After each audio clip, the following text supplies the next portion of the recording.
Okay, so now we're going to kind of try to bring things together. We're going to work on all of these chords, our chord exercise here, chord switching exercise. And we're going to try to do this a little bit more even now and also playing along with drum beats. So let's get started on that. Okay, so today, pick another chord. Let's say today is going to be D. That's going to be our home base. So now what we want to do is start counting and tapping our foot. So I know it's kind of hard. You can't really see me tapping my foot, but I'm going to count out loud so you can hear me counting. And what you're going to do is you're going to play these as whole notes. So 1, 2, 3. Actually, you want to play say 1 right on as you strum the chord.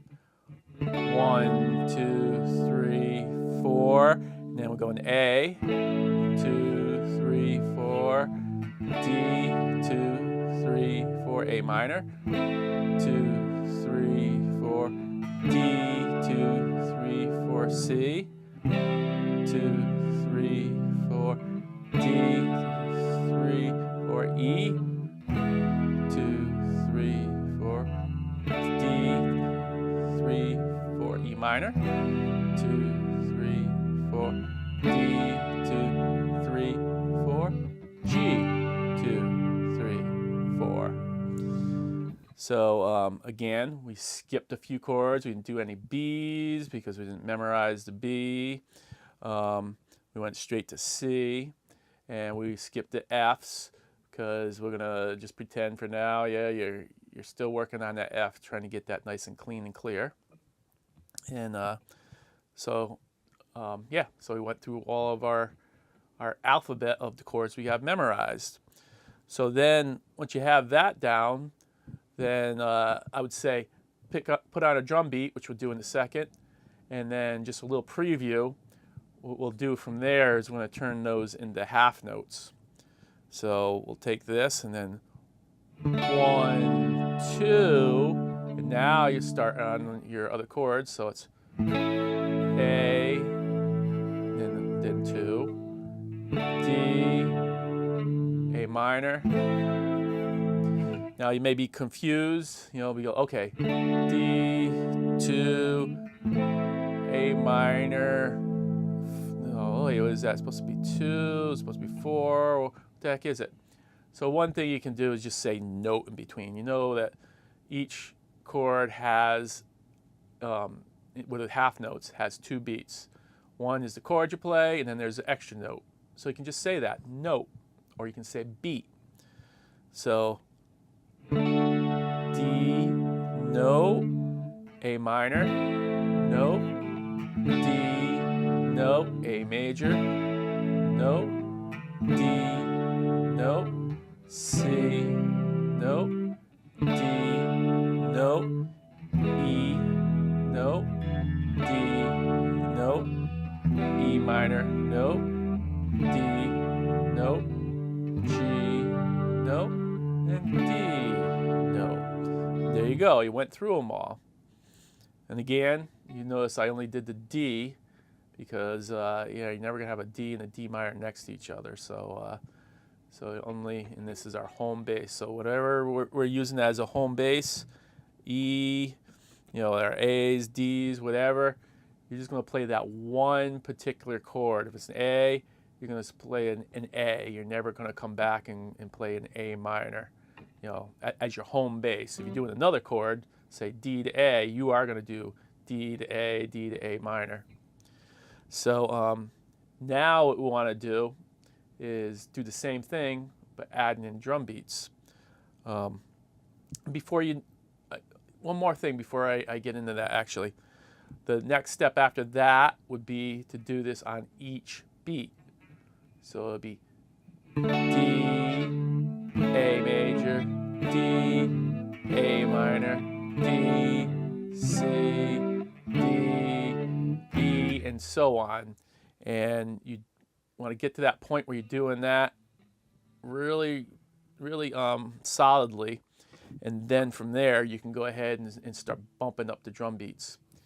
So yes, so now let's go ahead and we will add in the drum beats and we'll show you what I'm talking about.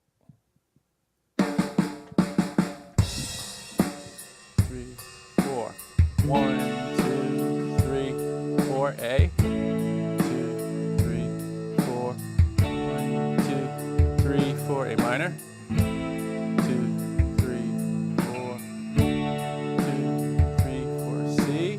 2, 3, 4. D. 2, 3, 4. E. 2, 3, 4. D. 2, 3, 4. E minor. 2, 3, 4. D. 2, 3, 4. And G. 2, 3, 4. And D. There's half notes.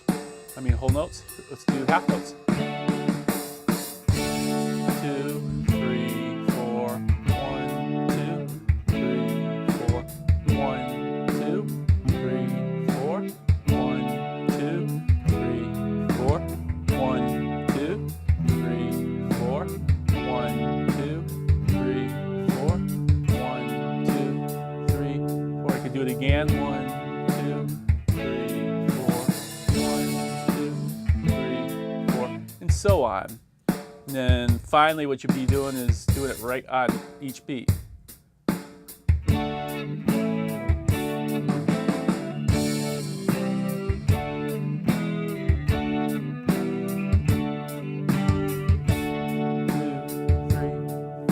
And so on. And I've been playing for a while, so of course I got this down pretty well, so I don't have any problems switching around. But it may take you quite a while to get to the point where you're switching in between the chords on quarter beats. So if you can't do that, don't worry about that. Now, one thing to keep in mind here is I've been playing for quite a while. So I'm able to go right to those quarter notes, just switching from chord to chord on quarter notes pretty easily. But this could take you quite a while to get to that point. One of the things you want to do is, say you're doing pretty good with the half notes, and then you try with the quarter notes, and it's just falling apart. It's like, whoa, I just can't do this. What you do is take the drum beats and then bring the tempo down to a slower speed, and then try it. So when you start out, you just want to make sure you're going to play along with the drum beat as whole notes. Just 4 beats for every single time you switch between chords. And bring the tempo down so you're solid with that. And then bring that up to a good speed. And then go ahead, bring the tempo back down and try it with half notes and bring that up. And same eventually down the line, you'll do the same thing. Bring it down, go to quarter notes, and then bring that up. And in the meantime, you're going to add in your other chords. Say, all right, now I'm pretty good with that F chord, so I'm going to bring that into the mix. So now after E, instead of going straight to G, I can now add in the F. And again, what you're going to probably have to do is bring everything down tempo. You may be used to playing it all at that tempo, but you got this new chord. So to mix that in and make it sound good, you might have to bring it way down to a slower tempo, just so you can mix that in really, really good. And then, yep, you just go through the whole process again, bringing that up, and then turning those into half notes, bringing it up, turning it into quarter notes, and bringing those up. And yeah, it's just basically bouncing around. And again, any new chords you're working on, you can scatter it throughout the practice. You can take a break, work on the new chord. Say my new chord is the B7 chord. So you'll go and you'll take a break, go over, practice the chord of the day. This case is D. So you practice D to B7, D to B7. Do a bunch of those. Go back to practicing going through all your chords. And then maybe go back to that again for a little bit. And back to the chord switching exercise and kind of bounce around. So, and by the way, I kind of mixed them up in there. I did A minors first and the majors. it's probably a good idea to just stick to doing maybe the majors first and the minors after.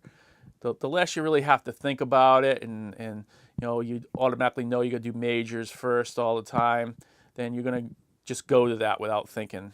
It's just gonna be ingrained in your brain. Okay, majors, minors, and then sevens.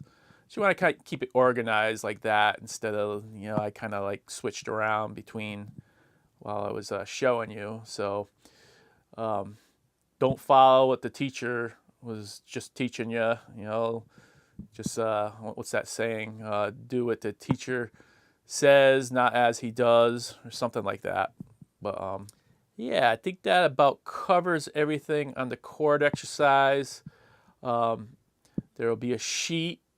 The old sheet had some chords kind of mixed up, but I'm going to make a sheet, and you'll have access to it where they're all going to be in alphabetical order, and there'll be major, minors, and sevens on there, except for certain ones, like I said, the C and G, where there's not going to be any minors on there. So that's about it. If you have any other questions, then please let me know, and we'll get you all straightened out.